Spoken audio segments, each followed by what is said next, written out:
vision. Bakit? Hindi kumpleto buhay. Payaman ang payaman, mga kapatid. Hindi nagiging mapayapa ang buhay kasi ang tunay na kapayapaan, kumpleto ang buhay. Masaya ang buhay, mga kapatid. Amen! Amen. Yun yung blessing ng Lord, mga kapatid, kung na ipinagkakalog niya. Kaya nga dito, mga kapatid, hallelujah, sa magpapalang ito, tinali talaga ng Diyos itong blessing nito, mga kapatid ko, na ang sabi ng banal na kasulatan kay Jeremiah, pag pag-pray mo sila na sila'y pagpapalain, huwag kang mag-alala, pagpapalain ka rin. Kahit nasa gitna ka ng mundong ito, kahit nasa gitna ka rito, ang mahalaga, huwag mo lang ibigin yung mga bagay na salungat sa kalooban ng Diyos. Di bali nang nandito ka sa gitna ng mundo. Ang mahalaga, kasama mo ang Diyos. Naglilingkod ka sa Diyos. Yun yung importante na may Diyos ka. Kahit nasa gitna ka ng mundo ito. Pero paano ang mundo ito kung walang iibig? Amen. Amen. Ang mundo, kalaban natin. Diba? Amen. Nandiyan lahat ang gawa ng masama eh. Pero ibigin mo raw eh. Grabe. Tinuturo ng Diyos, ibigin daw natin, mga kapatid. Kailangan daw natin, mga kapatid ko, ang Babylon. Bakit kailangan mo ang Babylon? Miss Word. Bakit? Ma-challenge ka. Amen. Paano akyat ang pananampalataya mo, mga kapatid? Paano ka matututo kung wala ang Babylon niya?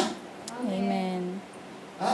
Kung wala'y nakapaligid sa iyo, paano mo masabi, mga kapatid ko, na ang Diyos na pinaglilingkuran mo, totoo, kung hindi ka matcha-challenge, paano mo masabing mali ito kung hindi nangyayari sa iyo? Amen. Amen. Yes. Ha? Hindi mo malaman, mga kapatid, ang Mertylate, pwede palang gamot sa sugat kung hindi ka nasugatan. Anong gamot sa sugat? Mertylate. Mertylate ba? Sumakit ang ulo mo. Anong gamot? Dorfinal o kaya medical. Hindi mo alam yun kundi sumakit ang ulo mo.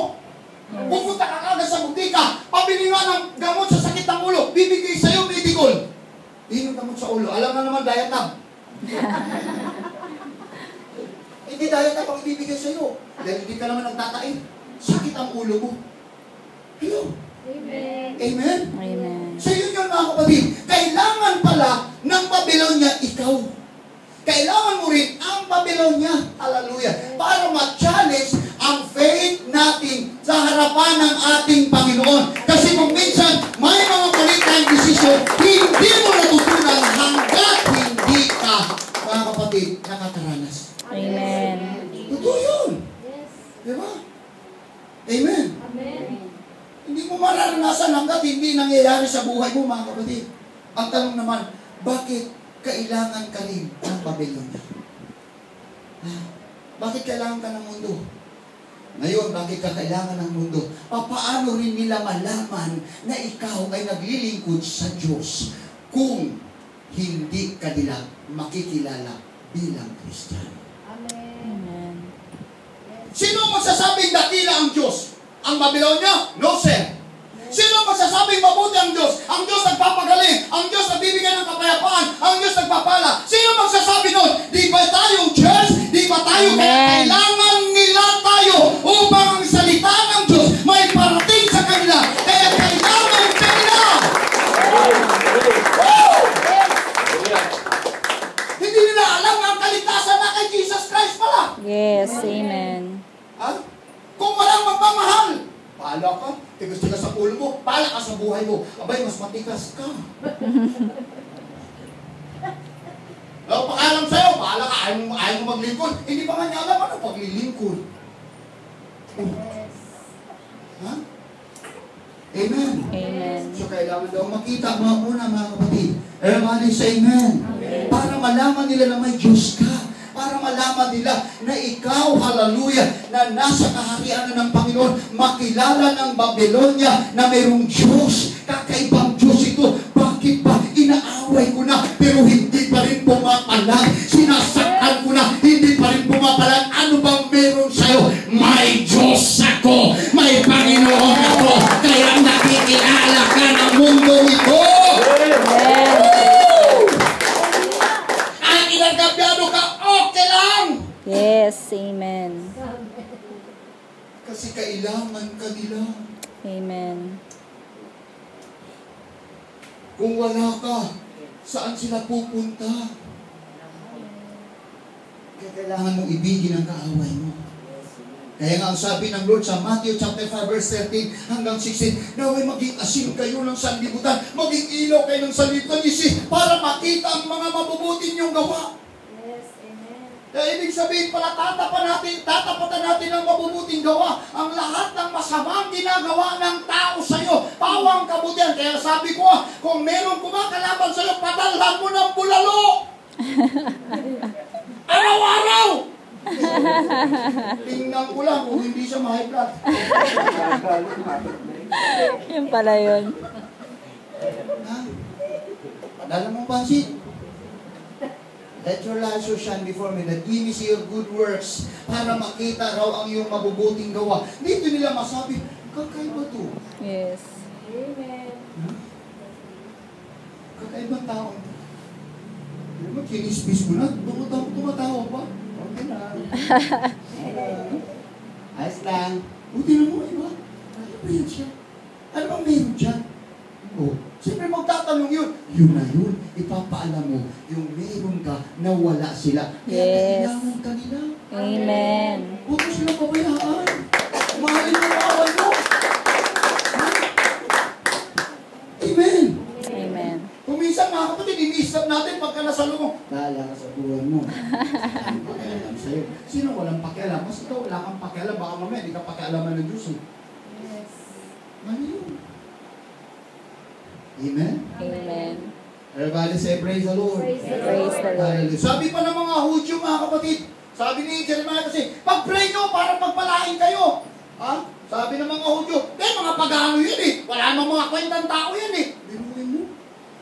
Dapat yan, pinagpapatay, mga barbaric yan eh. Pero mo yung mga Babylonia na yan, mga mamamatay tao, totoo naman talaga yun eh. Mga barbaric naman talaga mga kapatid eh, pumapatay. Pero bakit mga kapatid ko sinabi ng Diyos yun? Ipapray nyo. Hallelujah. Bakit ka daw nani-discourage? Bakit ka nani-dislocate? Bakit ka nanghina sa tuwing mayroong kalaban na dumarating sa buhay mo? Hindi mo ba daw iniisip, hallelujah? Huwag mo na daw intindihin ito. Dahil kung iniisip mo, hallelujah, na ikaw ay hindi na taga rito, panandalingan ka lang rito. Pagkatapos yan, mawawala ka na rito. Pero paano sila kung hindi mo ibigin, kung panandalian ka lang dito? Dahil apat tumanggap sa Panginoon Kristo, hindi na taga rito, taga langit na. Ang kanyang pangalan sa langit na, kaya panandalian ka na lang dito. Amen. Kaya nakakalungkot pagka ang church pa, yung pa yung nag-aaway-aaway. Amen. Yeah? Pangit yun eh. Ang church pa. Naturingan tayong body ni Christ, mga kapatid. Yes. Sabi nga nung isang mga ngaral eh, pero mo naturingan tayong body ni Christ, pero yung katawan natin, sinasaktan natin. Yes. Paano sinasaktan? Pag sumasakit daw ang ulo, inuupok sa ulo. Anong tawag na doon? Inuupok yung ulo sa pader. Pagka mayroong masakit ang puso, binubutasan yung puso. Hallelujah, tinatanggal yung sakit. Sinasaktan ang sarili. Pag sumasakit ang tiyan, winawak-wak daw ang tiyan. Meron mang ganon? Meron mang ganon? Ha? Tingnan ko. Meron? Ha? Meron! Meron! Meron ganon! Ha? Hallelujah. Anong tawag daw doon mga kapatid? Una. Pagka ang tao gumagawa ng ganon mga kapatid, una, hallelujah, ang tawag doon mga kapatid, walang bait sa sarili. Ibig sabihin, may sayang. O di ba nakakita kayo ng tao na sinasaktan ng sarili? Hiwa-hiwa. Anong tawag doon? Matino ba yun? May sayang. Pangalawa, adik, sabog sa droga. Yes. O di ba tingnan mo yung mga taong sa adik mga kapatid, sabog sa droga. Anong ginagawa? Hinihiwa yung tiyan, binubutasan yung tenga, binubutasan yung ilong. Lahat mga kapatid ko, binawak-wak. O di ba? Adik. Yes. Meron. Sabi ko sa inyo, meron eh. Pangatlo, demon position. Demon position.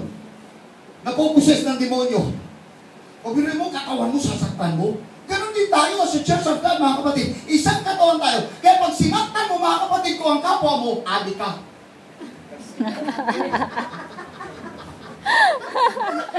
Pag sinaktan mo ang katawan mo, sabog ka. Na demon-possessed ka. Ano ba? Ano yung isa? Ayan. May sayad ka. Kaya tingnan mo yung may sayad. Lakad ang lakad. Inuuntog yung ulo. Inuuntog. Wala siyang pakila. Bakit? May sayad eh. Kaya dito yung sinasabi, mga talaga, love your enemies. Pag inibag mong kaaway mo, walang nananakit. Amen. Hello, walang nananakit. Walang nagsasalita ng masama sa kanyang kapwa. Bakit? Dahil pag sinaktan mo ang katawan mo, may sayad ka dahil sinasaktan mo ang sarili mo katawan. Amen. Hello? Amen. Amen? Kaya mapayapa. Kaya yung church, mapayapa mga kapatid eh. Ayaw ko maging adik. Kaya di ako nananakit. O tingnan mo, maraming nananakit sa akin. Adik. Masayad. Oo. Amen. Masayad na. Adik pa. O di ba?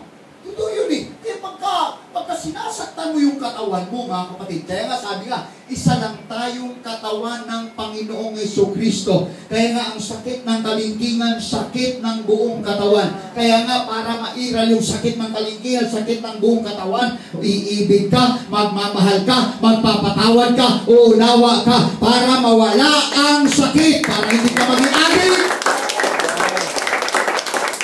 Hello! Everybody say praise the Lord! Hallelujah! Eh, panandalihan lang tayo rito eh. Kaya nga mga kapatid, sumunod na tayo sa Panginoon. Kasi ang mundo nagsasabi, hallelujah, patayin mo! Pero ang sabi ng Lord, ipag-pray mo. Yes. Di ba? Yes. Sasabihin ng mundo, patayin mo, sugurin mo, dalhin mo ng itak. Ang sabi ng Diyos, hindi magpatawad ka. Umunawa ka. Di ba? Napakabuti ng Diyos. Everybody say amen? Amen. Hallelujah. Ang sabi ng mundo, sana mag-suffer din silang katulad ko. Pero ang sabi ng Diyos, hindi. Pagpapatayin ko. Amen. Ganun na Diyos.